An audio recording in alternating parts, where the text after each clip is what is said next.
Bonsoir chers téléspectateurs, bienvenue dans ce journal et merci de vous informer sur la télévision de la famille.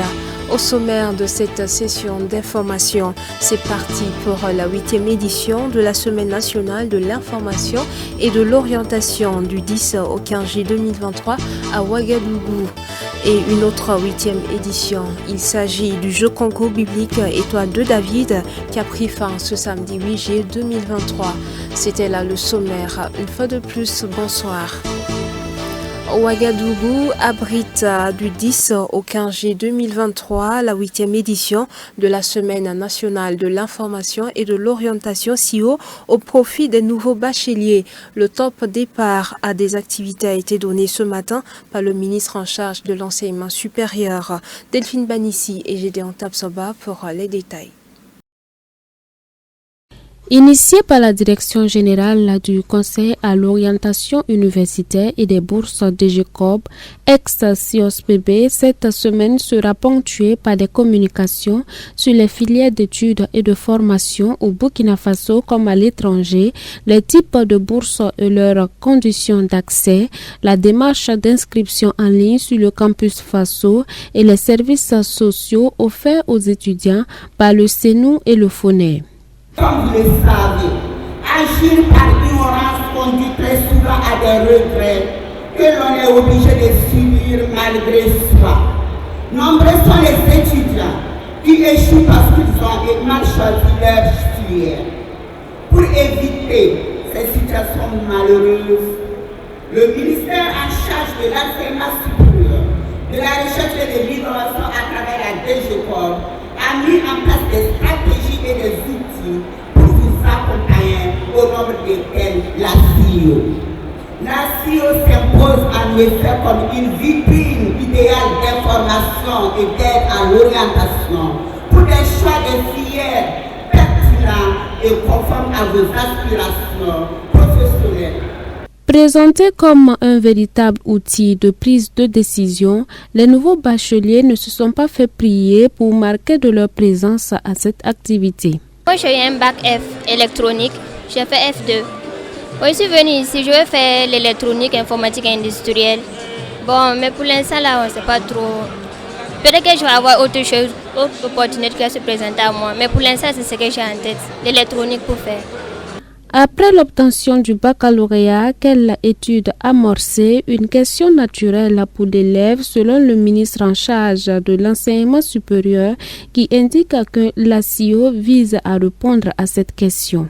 Alors vous saviez que habituellement quand l'élève obtient son baccalauréat, et naturellement je dirais l'essentiel s'oriente vers l'université. Et vous savez qu'aujourd'hui, face aux différentes difficultés que nous avons, il est déjà entrepris une réforme au niveau du gouvernement sous l'impulsion de son Excellence, Monsieur le Président du Faso, qui vise à donner le choix à tout bachelier d'aller vers une autre formation autre qu'une université classique.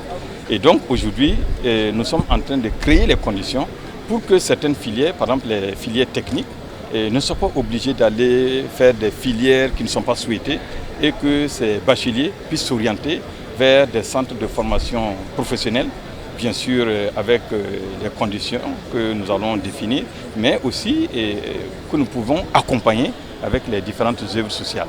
Donc aujourd'hui, il est question vraiment de donner un meilleur choix, une meilleure opportunité à tous ces bacheliers et qui ne soient pas contraints de s'orienter définitivement et obligatoirement vers les universités pour des filières qui existent. Orientation universitaire et financière des études supérieures en situation de défi sécuritaire au Burkina Faso, enjeux et perspectives, c'est sous ce thème que se tient du 10 au 15 juillet 2023 cette 8e édition de la Semaine de l'information et de l'orientation post-bac dans les locaux du CIAO. Pour lutter contre l'extrême pauvreté, le gouvernement burkinabé avait lancé avec l'accompagnement de la Banque mondiale un projet filets sociaux dans les régions les plus vulnérables du Burkina Faso. Étant à ces termes, les porteurs de ce projet ont tenu une rencontre d'information et de redevabilité ce matin mardi à Ouagadougou, propos recueillis de Habibalaï Bourema. Ce qu'on peut retenir, c'est qu'il y a eu des réalisations qui ont été faites grâce justement à l'accompagnement des partenaires techniques et financiers, grâce justement au dynamisme justement de l'équipe du projet et grâce justement au leadership du ministère en charge de l'action humanitaire.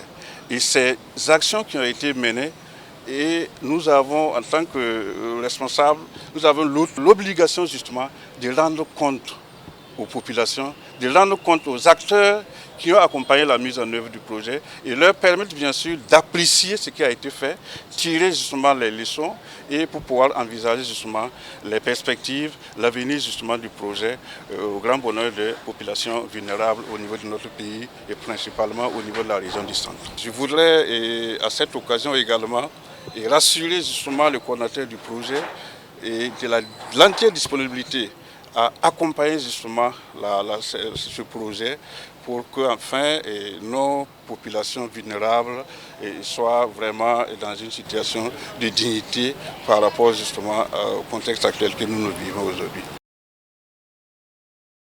La 8e édition du jeu concours biblique Étoile de David a donné son verdict samedi dernier et selon les organisateurs, la présente édition a tenu toutes ses promesses.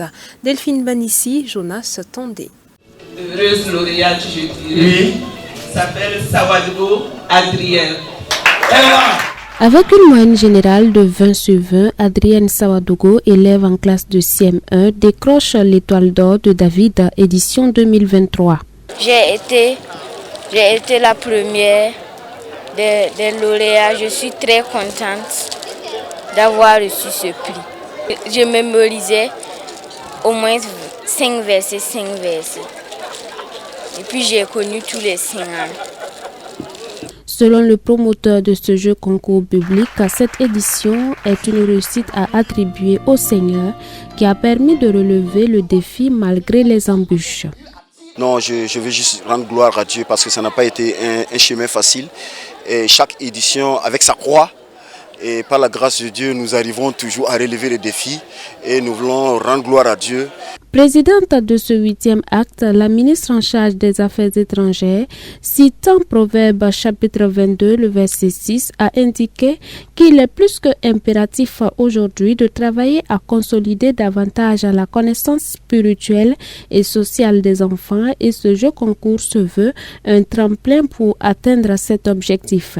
Il est plus qu'impératif pour nous de travailler à consolider davantage la connaissance spirituelle et sociale de nos enfants. Et pour moi, ce jeu concours vient à point nommé car il va contribuer à former des élites de demain.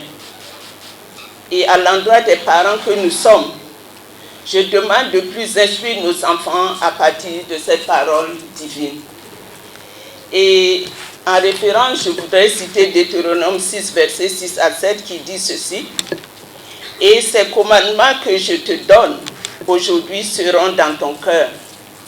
Tu les inculqueras à tes enfants et tu en parleras quand tu seras dans ta maison, quand tu iras en voyage, quand tu te coucheras et quand tu te lèveras.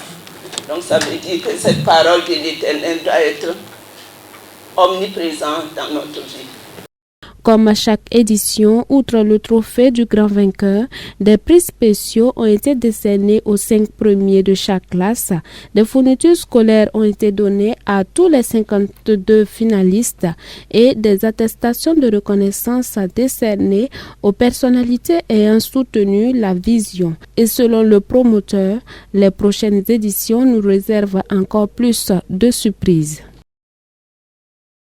L'Agence pour la promotion de l'entrepreneuriat communautaire a tenu une conférence de presse ce samedi dans le but de communiquer et d'informer la population de la région du centre sur les défis et les enjeux du programme de l'entrepreneuriat communautaire par l'actionnariat communautaire.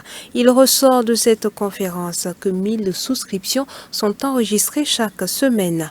Habiba Laïbouremon pour les détails.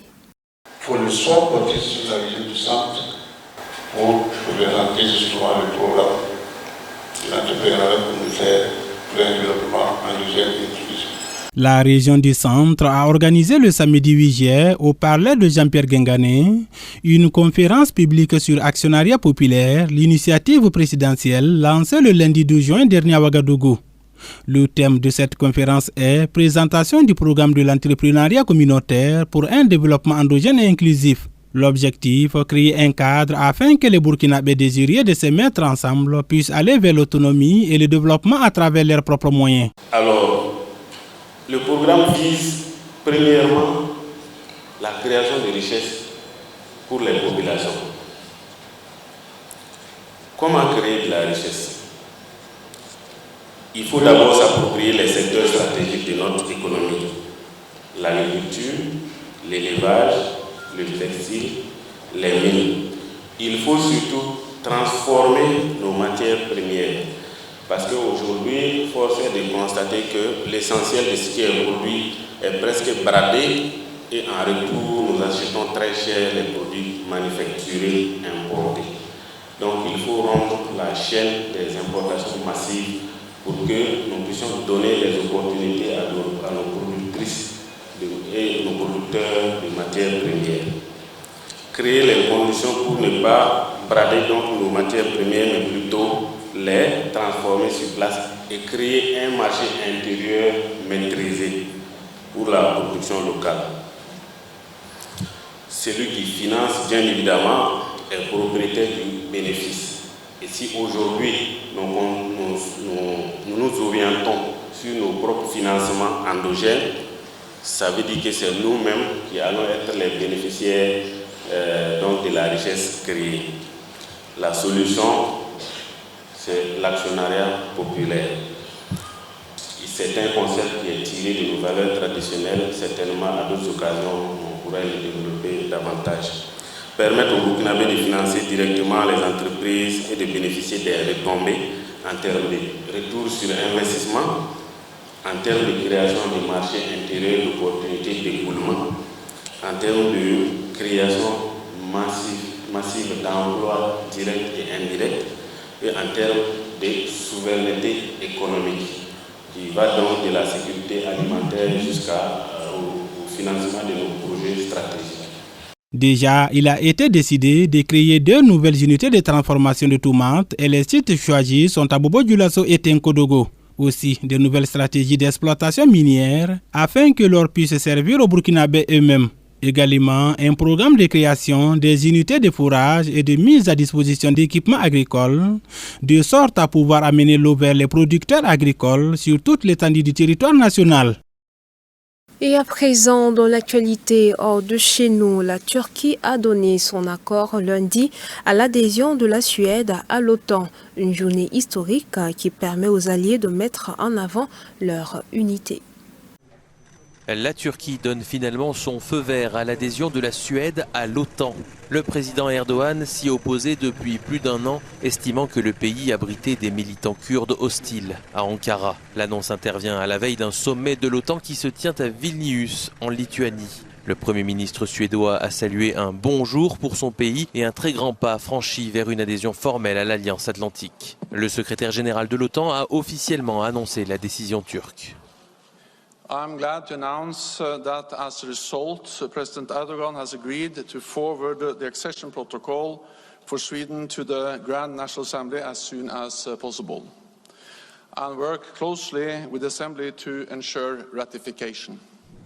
En début de journée pourtant, Recep Tayyip Erdogan avait jeté un froid en exigeant que les discussions reprennent sur une adhésion de la Turquie à l'Union européenne en échange de son feu vert. Le monde a connu début juillet la semaine la plus chaude jamais mesurée. La semaine du 3 au 9 juillet a été la semaine la plus chaude jamais enregistrée au niveau mondial, a annoncé lundi l'Organisation météorologique de l'ONU.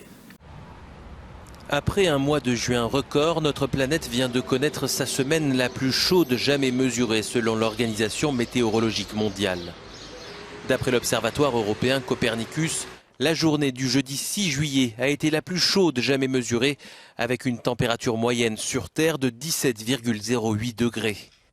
La chaleur et la sécheresse augmentent le risque d'incendie dans de nombreux pays, En France, les habitants de la Gironde se souviennent des incendies massifs de l'été dernier. Ils vivent dans la crainte de voir leur environnement de nouveau dévasté par les flammes. On y pense tous les jours, hein. On en a quand même dans le coin de la tête, hein. Même la nuit, on ne dort pas bien. Enfin, pour moi, mon compte, j'ai toujours le truc que ça reparte, quoi. Tant qu'on ne nous aura pas dit que c'est 100% éteint et qu'il y a toujours un risque, même un gros risque. La chaleur a aussi des conséquences sur la santé. Sur les 3 mois de l'été 2022, plus de 60 000 décès seraient attribuables aux fortes chaleurs sur le continent européen, d'après une étude publiée ce lundi dans la revue scientifique Nature Médecine. De la neige à Johannesburg, en Afrique du Sud, du jamais vu depuis 11 ans. La neige est tombée sur plusieurs régions du pays. Les services météorologiques avertissent d'éventuelles fermetures de routes et d'une baisse de température. Des chutes de neige ont surpris lundi les habitants de Johannesburg et d'autres régions d'Afrique du Sud. Un phénomène météorologique rare dans le pays où les autorités ont prévenu de la fermeture possible de routes et d'un risque d'une baisse des températures. La neige n'est pas inconnue à Johannesburg, qui se trouve à plus de 1700 mètres d'altitude, mais elle est assez rare. Cela fait si longtemps, je me sens si heureuse et j'espère qu'il fera plus chaud après cela. Une journée incroyable en Afrique du Sud. C'est un plaisir de voir la neige à nouveau, même si nous sommes frigorifiés. Une mer agitée et des vents violents devraient également entraîner des conditions difficiles pour les petits navires au large de la côte est de l'Afrique du Sud. Les habitants n'avaient pas vu de chute de neige depuis 2012. Les enfants se sont amusés à faire des boules de neige, certains pour la première fois de leur vie. Mais le Centre sud-africain de météorologie a émis une alerte signalant des températures glaciales à venir dans un pays où la pauvreté reste très présente. Et voilà, mesdames et messieurs, qui referme cette session d'information. Merci de votre aimable attention. Excellente suite au programme sur la télévision de la famille.